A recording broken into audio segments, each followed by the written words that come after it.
Hello, everyone. Welcome to the second week. I hope all of you are feeling more confident and more comfortable with the course, how it's designed, what the expectations are, and so on. I've been in touch with those of you who are having a little bit of trouble, but I feel like more or less everyone's on board and is keeping up with things. I have started grading a few of your reading journal entries, and I just thought it would be helpful to all of you if I just convey a few observations and suggestions before you start working on the second one. And yes, I'm also happy to have seen all of you on Flipgrid, and I think we're now, all ready and set to really dig into social theory. So I want to remind you that these are really short answers. So these aren't like essay type answers. So the first thing I suggest is that you get to the point immediately and leave out the introductory sentence or the vague general opening line and keep your answers as crisp. Don't keep saying, I think this is what I feel, just keep it to the point and crisp and like convey your main point.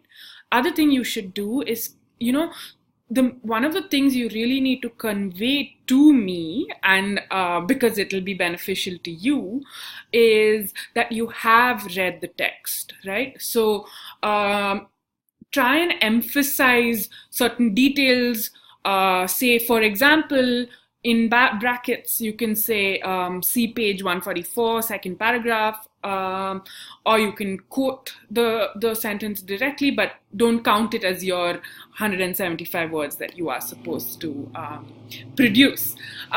So basically just make sure you are conveying that you have read the text and your ideas are coming directly from the text rather than something you just feel or something that you just came up with on the spot. So that's important. Apart from that, of course, like you need to convey that you're answering the question, that you read closely, that you're kind of grappling with the text and getting some of the core ideas and themes. And so that's really it, that I wanted to say. And this next week, as you know, you will be focusing on the rise of social theory and really get into the history a little bit more about how, it basically how the idea of society has to actually emerge intellectually, right? Like the idea of making arguments and investigating social relationships outside of the framework of faith and religion and tradition is very new. It's just about 300 years old, 400 years old. So what you're going to be reading is, again, the close relationship between historical moments, historical revolutions, and the simultaneous revolution of ideas. Right? So even the introduction emphasizes that these two things go hand in hand. Society is changing and how we think of society is changing at the same time. Do you get what I mean?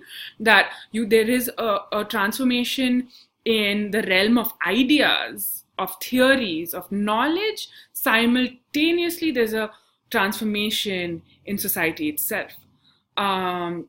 And so here we're going to go a little bit deeper into the historical rise of democracy, a little bit more about individualism, the new division of labor, and all of these things. And then simultaneously keep in mind what you learned from the introduction about the scientific revolution itself. Okay, so we're just going to take the introductory themes a little bit further and understand them a bit more.